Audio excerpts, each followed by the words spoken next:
Hello and welcome, folks. My name is Ryan Chapman, and I'm the author of SANS Forensics 528, Ransomware and Cybercrime. And we're here to talk today about the recent takedown of the LockBit ransomware group. I've been researching ransomware now it's been 3 or 4 years. It took a year and a half to complete my course. And I just basically live and breathe ransomware. So whenever there's a momentous occasion like this, I get very, very excited. And we have someone else who's very, very excited, and he's going to be joining us today to talk through all of this. So I'd like to introduce everyone to Will, who is the co-author of SANS Forensics 589, Cybercrime Intelligence. Will, how's it going, man? Oh, I think you're muted. Thanks for having me on, Ryan. Yeah, going well, thanks. Yeah, so Will is a prominent researcher of ransomware groups himself, and extremely, extremely informed, and I'm very, very happy to have him on. So again, thank you for joining. We're going to be talking about what the heck happened here. First off, what was or is LockBit? It still is an is thing, by the way, and we'll get into that. How did this all happen? What does it mean for the team LockBit? What does it mean for the ransomware landscape in general? First and foremost, we would love for everyone who's attending to go ahead and drop where you're coming from. Where are you in the world right now? We have folks that are popping in from all over the globe, and we're very excited to see where you're quote unquote dialing in from, like you're on an old school phone, right? So let us know. Drop it in the chat. Where are you coming from? What's going on with you?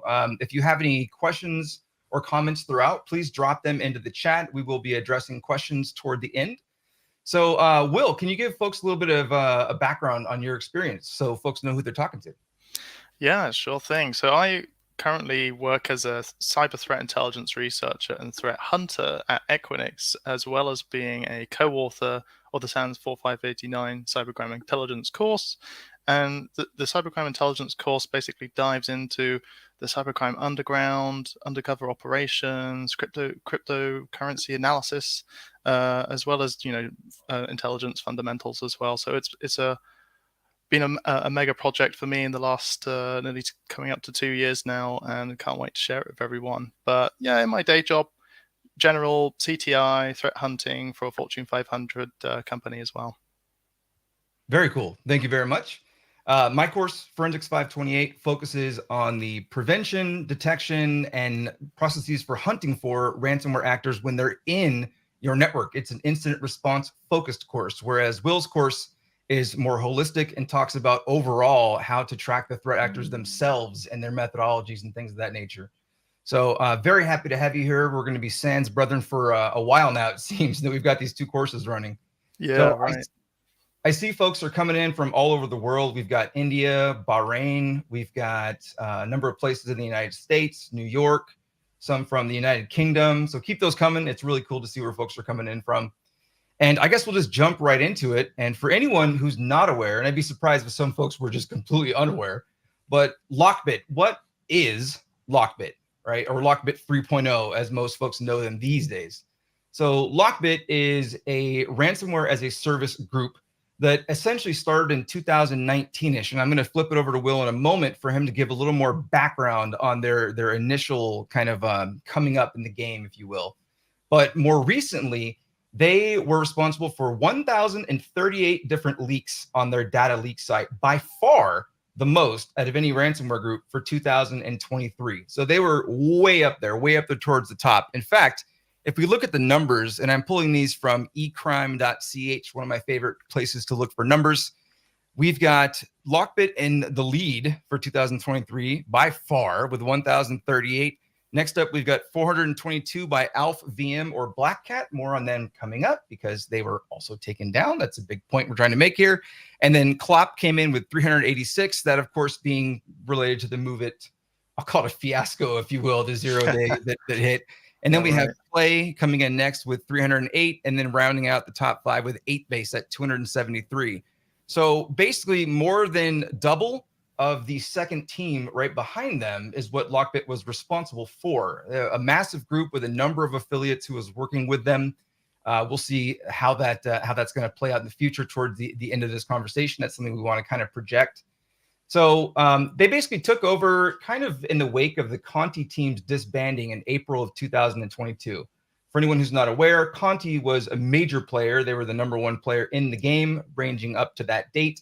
They had a data leak following their basically putting out a press release, essentially stating that they were for Russia in the Ukraine-Russia conflict. And there was a researcher who was very well related to the group, I should say, and affiliate based, and was able to communicate with some folks who's from the Ukraine who said, nah, and started leaking and releasing a bunch of their data. And it was a month or two after that where they basically had their downfall. So in April of 2022-ish, LockBit started to shoot up in terms of numbers, and a number of affiliates were moving around from the Conti team going to other groups. More on that also coming up.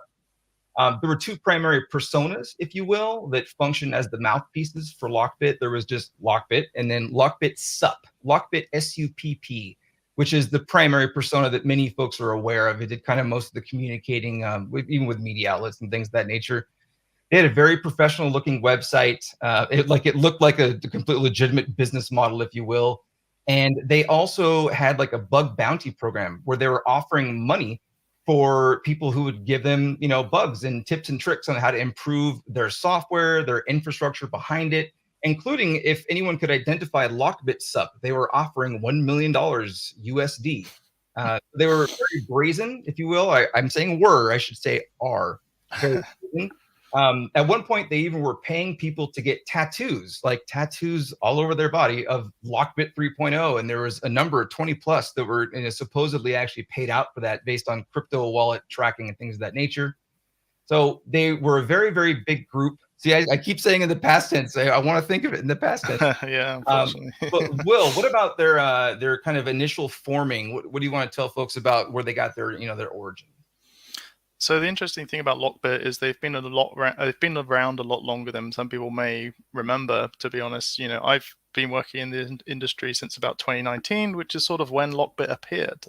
So I've been tracking them, here and there ever since. So they started off as a strain of ransomware called ABCD ransomware, sort of just generic, and then evolved into the LockBit that we know today. And they started off with a connection to the Maze ransomware, which is quite an infamous strain that sort of popularized the whole idea of data theft extortion and double extortion, encryption plus stealing files and leaking them.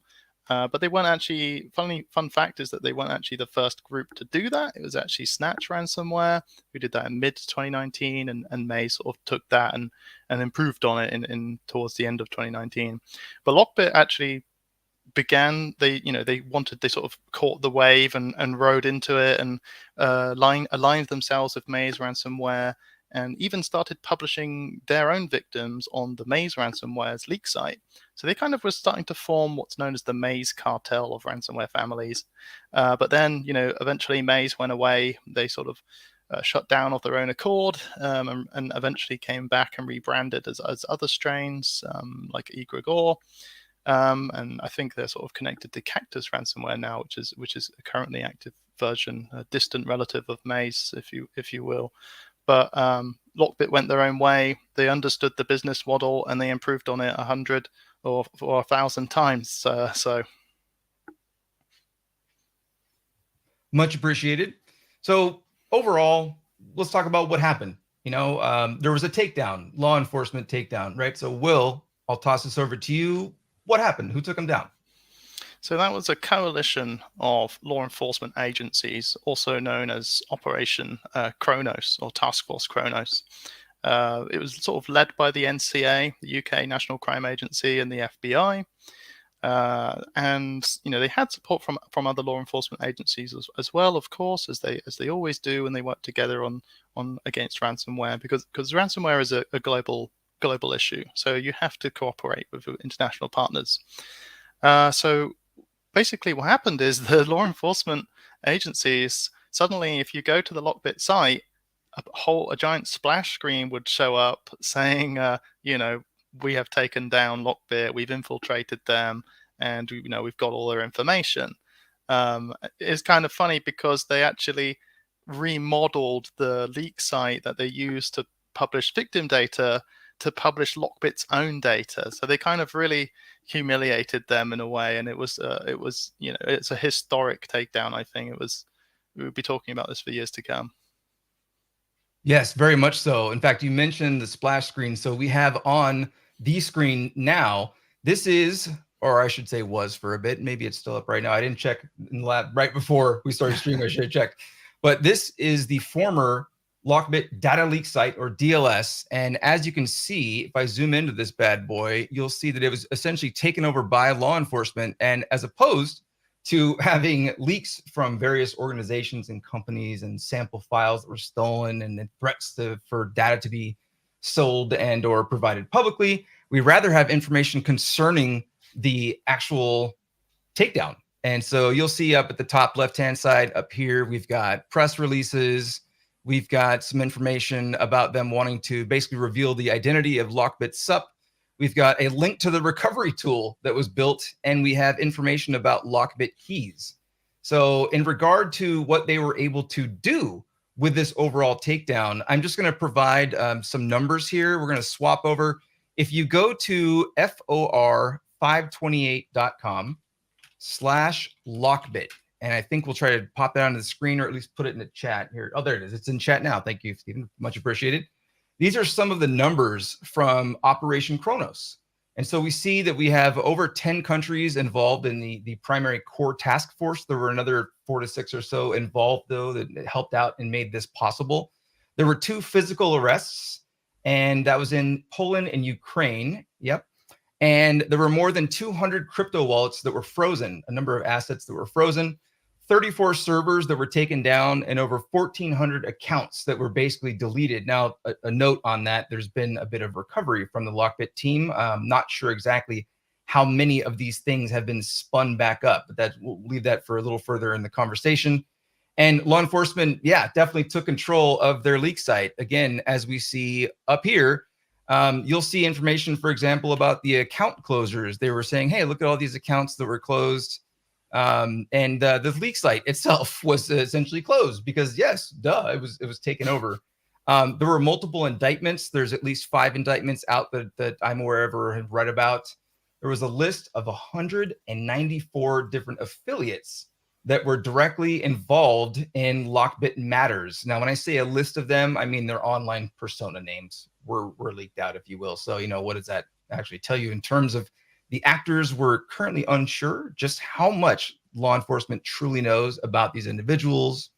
But there were 1,000 keys that were acquired and or basically being provided to anyone who contacts law enforcement. So if anyone watching this is realizing, wait, we were recently affected by LockBit, or if maybe it was in the past, I would still recommend that you reach out to law enforcement, because if you happen to have backed up some of your encrypted data that may have been crucial and you couldn't recover it, which is something we recommend in FOR 528, by the way, to back up that data, because at some point you never know when you might be able to decrypt it. And here we go, right?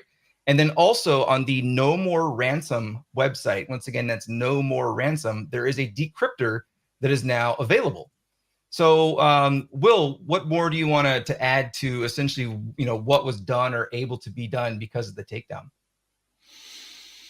I think the fact that law enforcement, this takedown was kind of interesting because law enforcement it seems they didn't really have a really long amount of time access to LockBit's panel from the outside. I can't explain talk about much from the inside of what law enforcement did, but it seems they didn't have access to the site for long compared to the Hive operation, where they got in there and managed to steal decryption keys slowly over a long amount of time. So I think in this case, law enforcement really tried to maximize a very small opportunity they had, and they took it, and they really impacted LockBit on an international scale this way.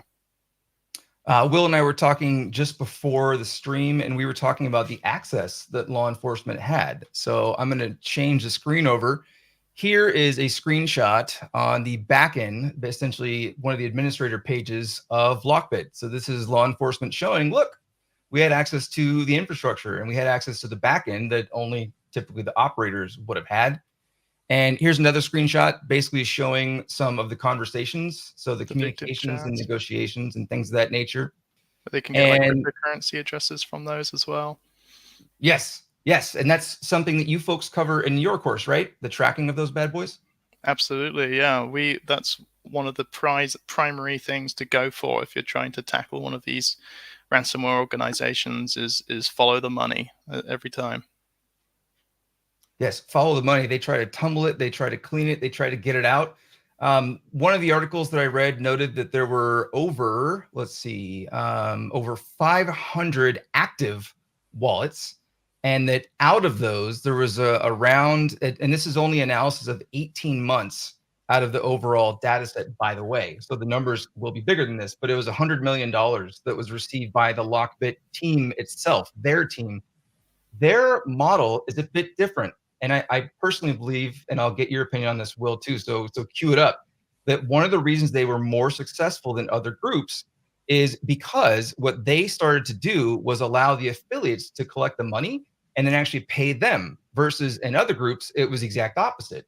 Whereas the core development team would receive the funds and then disperse it to the affiliates. So the affiliates feeling as though, well, if we collect the money in the first place, then it's more secure that we're going to get the money in the first place, right? Yeah. Have you looked at any of that stuff? The $100 million that was there, and the 90 million of that, by the way, and that's just from 18 months out of the data corpus. So there's more to be revealed here that was not yet spent, essentially.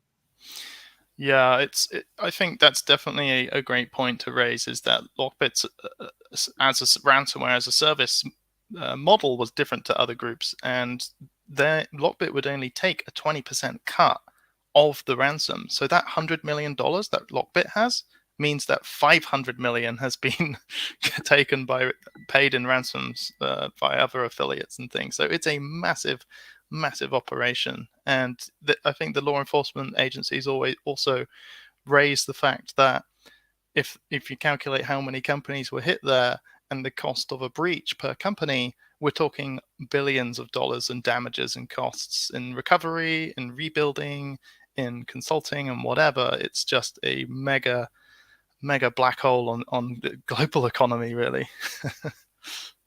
Yes, there was a 3-strike policy, kind of a tongue-in-cheek thing that was done. And let me switch my screenshot over to it.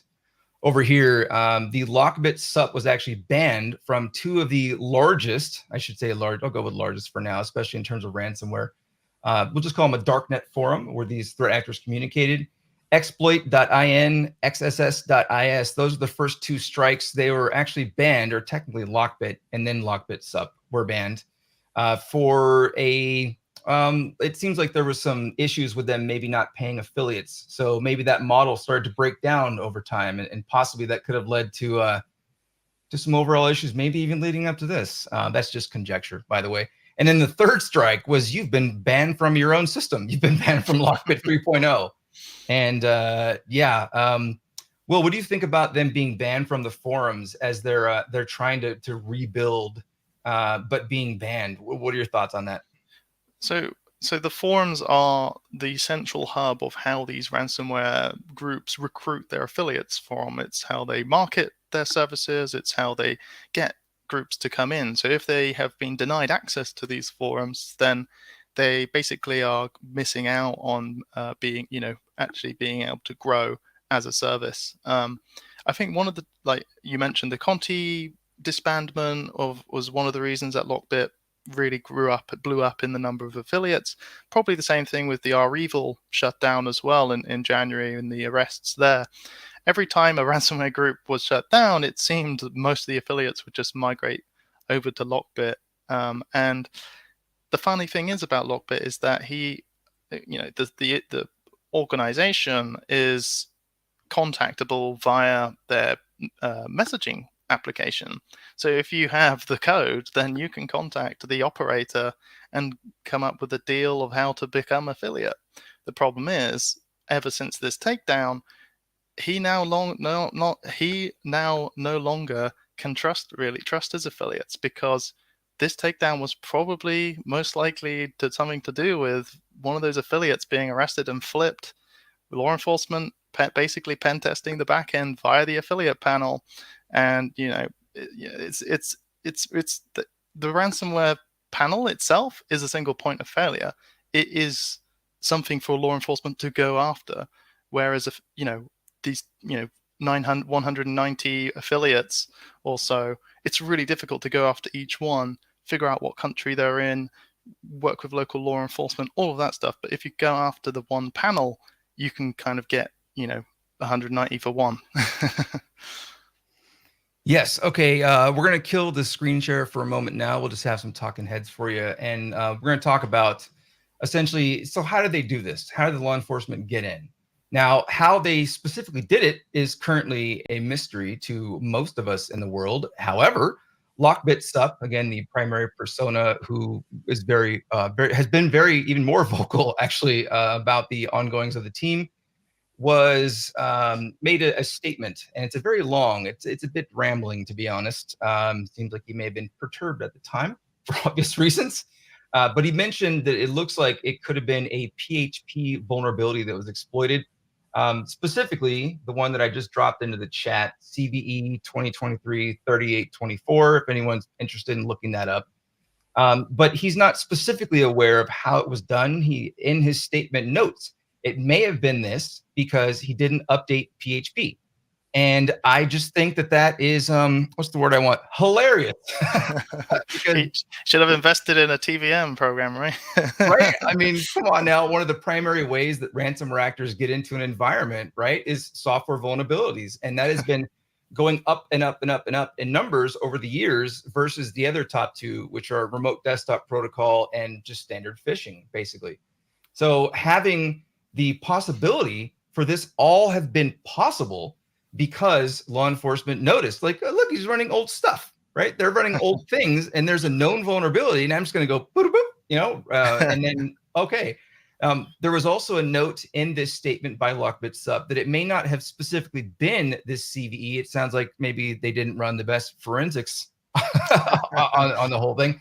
Well, now he did mention that some of the logs were encrypted, and that's why he was not able to get as much information technically. But which also is kind of funny because we run into that in incident response, right? What I've been doing for years is we run into logs that are encrypted, and we're like, oh, I really wanted those to determine the IV, the infection vector. He also mentioned, though, it may have been a 0-day. That's just conjecture on his side. There's no proof of it right now. But on that note, LockBit has already rebuilt most of their, I'm not saying most, at least some of their infrastructure and stood up new data leak sites. And in doing so, they used PHP once again. It is at the current version, but I kind of wonder if they felt that it may have been a 0-day for PHP. Why would they rebuild in PHP? I don't quite understand that. Well, what are your thoughts on the whole, how they might have gotten in versus the rebuilding with the same overall suite of software? Yeah, I mean, we probably will never know, and that's the closest answer we've got. So we can only really speculate on how it really truly happened. But I mean, it's kind of funny, isn't it? Imagining these ransomware threat actors. LockBit claims he's worth $100 million, and he's worrying about what version. The thing that keeps him up at night is the version of PHP running on his servers. So it's kind of funny to laugh at him, because he's basically a sysadmin at the end of the day. Doesn't really run ransomware attacks himself anymore, I don't think. So I think he wrote this massive essay about, like, that's how he found out about this. He wrote this massive essay saying, they attacked me and all, basically trying to undermine law enforcement and be like, ha ha ha, I'm still here, play the villain character. If Stephen wants to drop the link in the chat, I wrote like a bit of a Twitter thread on, TLDR on this, I think, a few thousand-word essay this ransomware actor wrote. But yeah, it's, in that he said he wants to rebuild, and he's now starting to decentralize the affiliate panels, and you can only access it from, you're going to have a dedicated server to access your own panel, which means, you'll be generating your own payloads for the different LockBit versions, LockBit red, black, green, colors of the rainbow, whatever. So I guess, yeah, I mean, that's one way to do it. That's sort of similar how other ransomware groups are starting to react to being taken down, is splinter into different. If we segue into the next thing I wanted to bring up, was the ransomware groups are starting to splinter into smaller groups because it makes them less of a big target. LockBit is really one of the few big targets. Clop is the other one, and one of the reasons they're so successful is because they are quite a private group, really. They don't they've never put an advert out on the underground forums, as far as I'm aware, to recruit affiliates like REvil and Clop has, and LockBit has. Clop is a private group, and that's one of the reasons why they've lasted so long without even a hint of a law enforcement takedown.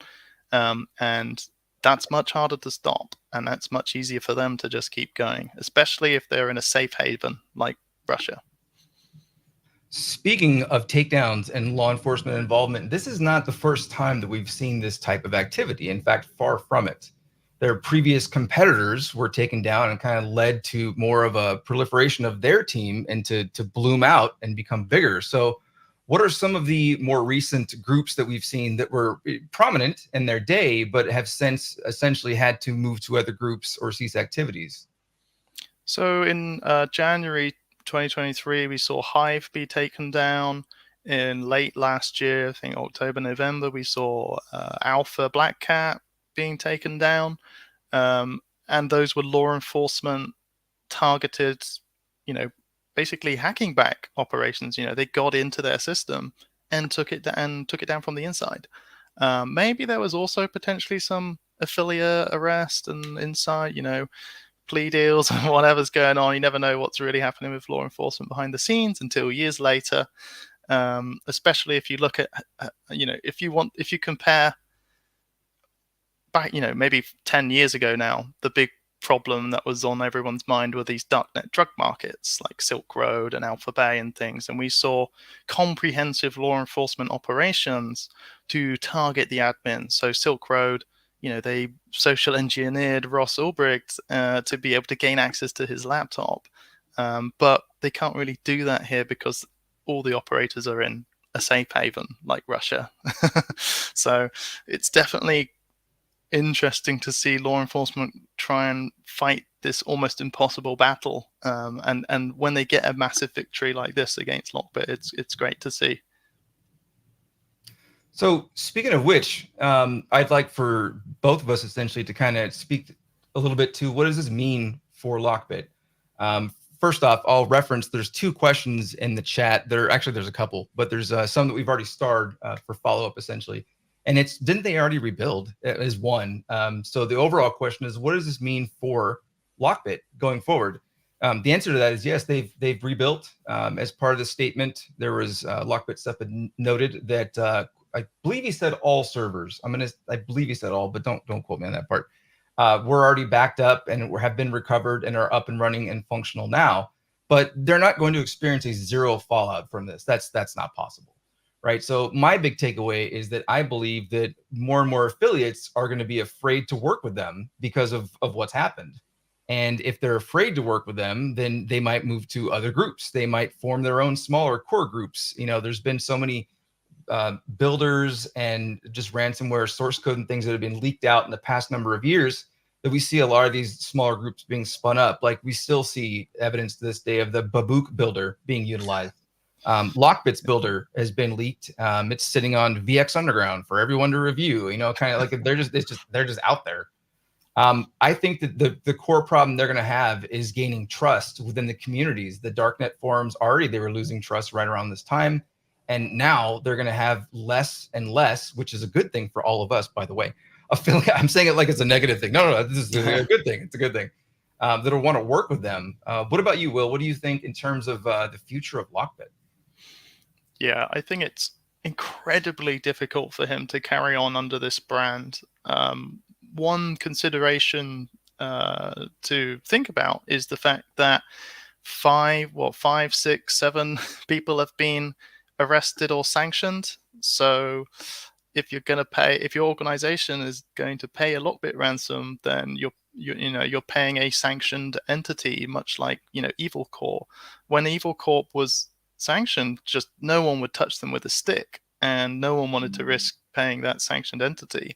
So they kept on having to rebrand, 5, 6, 7 times. So it's kind of bizarre to think how LockBit thinks he can just carry on as normal. It's incredible to think that he might just try and do it. I think he will just eventually fizzle out and realize that he needs access to those forums. He needs companies not to be scared about paying a ransom to a sanctioned entity, and the affiliates. At the end of the day, he's not running the attacks. He relies on those affiliates to launch the attacks at scale, to bring in the money. And because there's 10, 20 other big ransomware groups they can just shift to if they aren't using already. We've already seen cases where affiliates use 4, 5, 6 different RAS. So they're just basically, for them, it's business as usual. Just stop using LockBit, just move to another one. So yeah, I think eventually he'll probably have to shut it down, and he'll either rebrand or retire. I think it's only really one of those two. The only other option, which is a really, really, really slim option, is if the Russians do something. The Russians arrest him, like with our evil, and that's the only other way he'll finally be done. We actually have a survey. If we could pop that on the screen, the backend team has this prepped and ready to go.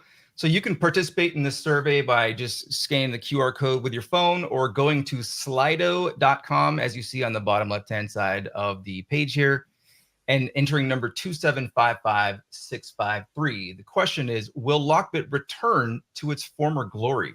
What do folks think? Do you think, yes, they will return to their former glory? No, it's not going to happen, or maybe, kind of we'll wait and see approach. So if folks want to participate in that, again, you can, the first one came in, it's a no. You can scan the QR code or just go to slido.com and enter the number 2755653. Some maybe is currently winning. Now we're back to no. So we're going to bring this back up in a moment in the show. So please go ahead and participate in that. And we're going to move to the next topic of conversation. But first, if we can get my screen shared, there it is. So this is, we were talking about the sanctions list. And for anyone, especially outside the United States, who may not be aware, the U.S. Department of Treasury, there's basically a group underneath them known as the Office of Foreign Assets Control, or OFAC.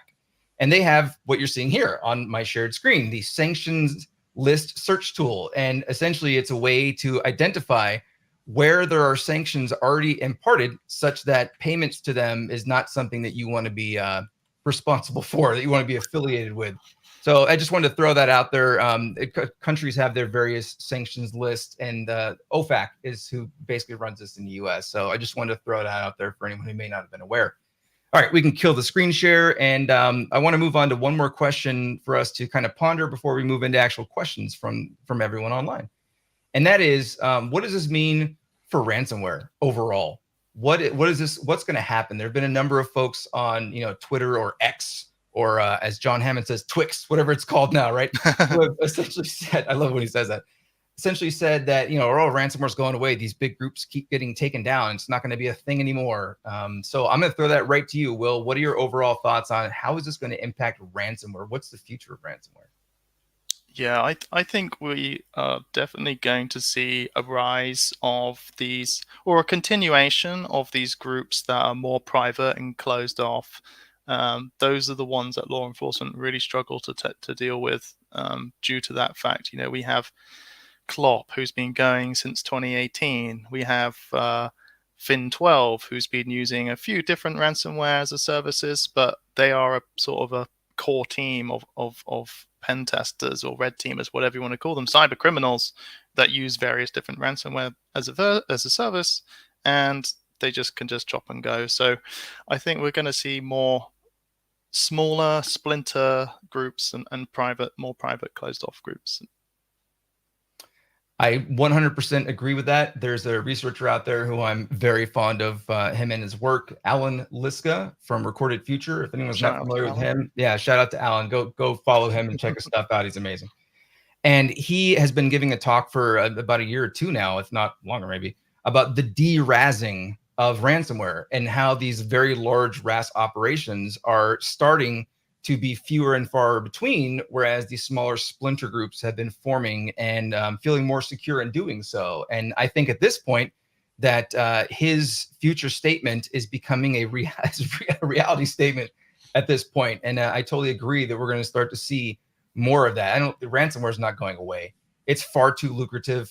There's a number of reports. Every report has slightly different values, but a number of them have basically stated that was around $1 billion that was made through ransomware in 2023. And the numbers in 2022 were lower than 2023. And the numbers, and by the way, when I say the numbers, I mean the number of posts to data leak sites. So as Will and I have been talking about for a while now, there's really no way to know ever how many ransomware attacks have occurred. It's rather what we see being reported, but that's usually by the cyber criminals themselves. So, you have to take that with a grain of salt. But the 2024 January numbers were already higher than January of 2023. It's going up and up and up. There will most likely be, a gap in that. There will be a little bit of one of these bad boys because of LockBit. But, depending on how quickly other teams are formed out of this and how much they move around and get things going again, they're already rebuilt at this point. To what degree, I think, I don't know if we want to take their word on fully rebuilt, but just in terms of capabilities, I think that they're right back in the game. So the future will tell us what law enforcement does truly know about the various actors, including ones who have not yet had any law enforcement action taken on them. And I'm very eager to see more arrests and more indictments and maybe some more activity following those indictments. So, Will, what do you think about overall? We're about to hit questions, by the way, everyone. So if you have your questions, go ahead and toss those into the chat, and we'll take a few minutes to go through some of those. Do you think that that we're going to see another group take LockBit's place, like we kind of saw with Conti and LockBit, or do you think truly that the splintering is really going to be the future? It's really hard to say, because LockBit's shown how much money you can make by following that business model. And even if you only do it for, half a year, there's a lot of money to be made there. So I think the groups that are currently active now, they have no reason to stop unless law enforcement comes after them. So, it's and LockBit, because LockBit benefited from Conti and are evil going down, there's another group out there who sees these 100+ affiliates looking for a home, and you may start seeing a lot more hiring adverts going out on the forums. So that's something to look out for, or maybe a shooting up of victim posts on another leak site. Those are sort of a couple of indicators we can use to figure out where this massive bunch of affiliates are sort of migrating to next.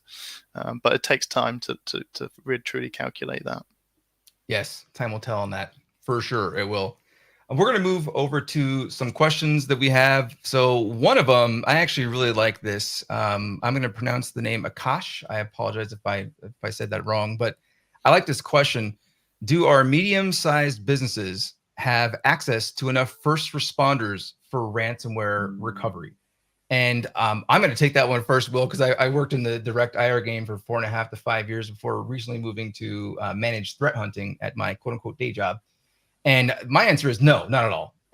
Did they have access to enough of them in general? Well, there's a couple answers to that. One of them is that when there's a massive, massive influx of clients coming in to the various incident response organizations, they can become just hammered and just not have enough bandwidth. The larger groups, I won't name all the biggest, largest groups, but many folks who might be aware of who the incident responding firms primarily are that work with very large scale stuff. When they're working with that large scale stuff, their top, global size customers, then they may not have time to work with SMBs, small to medium businesses. And then beyond that, do they have access to the groups? Well, that really depends if they can afford the actual work.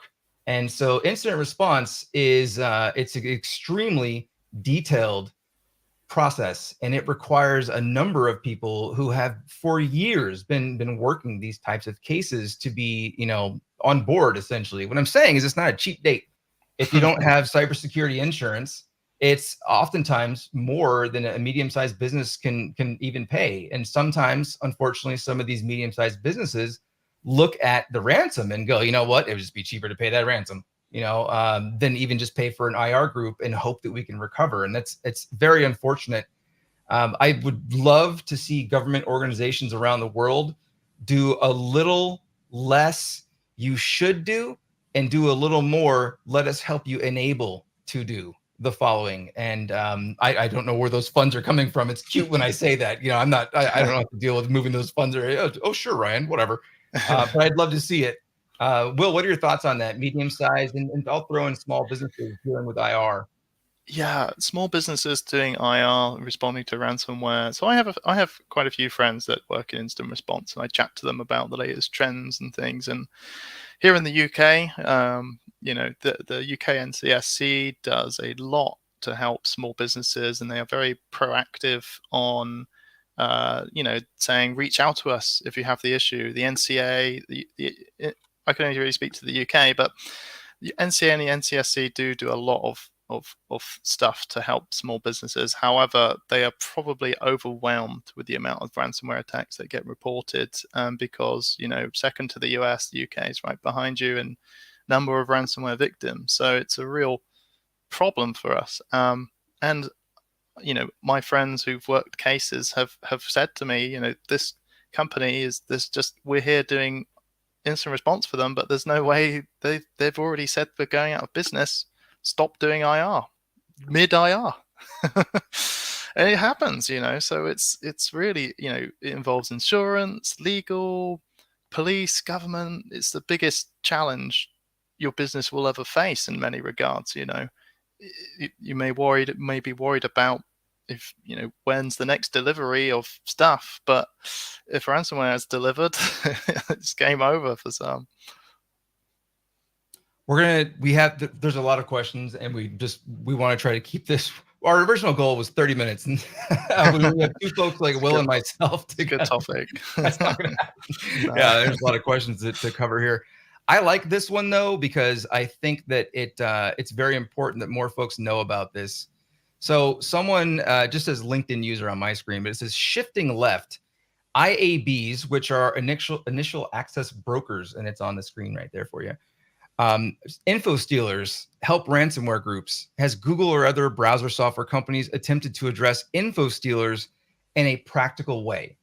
And I recently did an episode of the SANS Wait Just an InfoSec live show. And if you want to show, there we go on my screen here. If you go to sans.org/WJAI, Wait Just an InfoSec, you can scroll down just a little bit And you'll actually see an episode that we did right here with Ann Pham, aka Russian Panda, and we talk about IABs and we talk about info stealers quite a bit in the feature segment there. I wanted to highlight that, and that'll be my little portion. Will, what do you think about IABs and info stealers, and what the global community is doing to stop these credentials from getting out there and then being turned over in some way, shape, or form to ransomware actors? Yeah, it's a massive problem, and it's a great thing to highlight when you're talking about it. It's part of the ransomware economy. It's part of the issue. In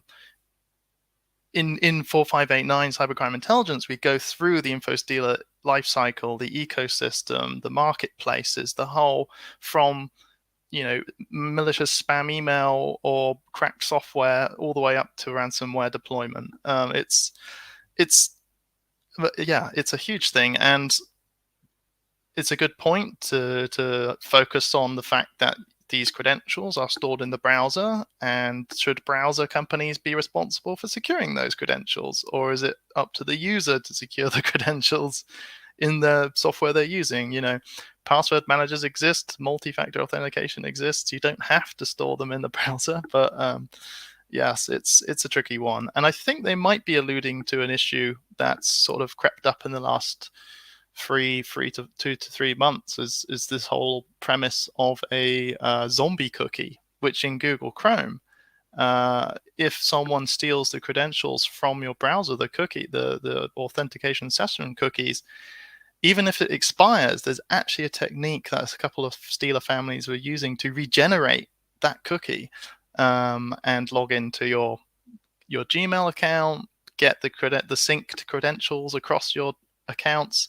And we've seen companies like Cisco and Okta be breached through this vector. Massive companies who pour millions into security, they still struggle from this just eternal challenge of sort of a gray noise of malware and stolen credentials that's just super hard to stop. 100% agreed. I see too many of them being sold on the dark web to ever feel good about the fact that they're just so common at this point. So we're going to wrap it up because we got to get out of here. Will, thank you ever so much for joining along. We'll try to throw the link to your course on up on the screen here. So, here we go. Actually, we can use this for a moment. So this is the results of the poll. So 40% of people say that LockBit will not return to their former glory. That's what maybe is 33%, and then yes is 27%. I'm a no. I think, Will, you're also. I'm a please no. Yeah, let's go with that. Oh, yours is better answer than mine. Let's go with the please no. We should have put please no on there. Please no. Yeah, I like that. So we'll throw information on your course on the slide. Folks can reach you at Bushido Token, and you also have a website, right? Oh, that's right, bushidotoken.net. That's my sort of personal blog where I write independent research, so things that I just find interesting. Recently looked at the iSoon, Chinese intelligence contractor, who recently had a massive leak as well, and I just like to go through things like that in my spare time. Oh, you're a nerd like me. People are like, what do you do for hobbies? And you're like, I work. What do you mean? I research for work stuff, duh. Yeah, I just went through Chinese intelligence stuff. What about you? Yeah, exactly. All right. Well, I am Ryan Chapman signing off for Will and myself, saying thank you very much for joining us. We both really hope that LockBit does not return to its former glory. They're already back up and running. How much more can law enforcement do? How much more information do they have? That all just kind of remains to be seen. So hopefully we were able to give some folks some good information about the whole thing, right? And try to understand what really happened and what's going down. We appreciate everyone joining. Thanks for your questions. We definitely appreciate our audience feedback throughout. Share this around once it hits YouTube, get a few more people educated on the topic. And I'm sure that Will and I will be doing another one of these, hopefully sometime soon. Amen. All right. Thanks, everyone. Much appreciated. Thanks, everyone. Bye-bye.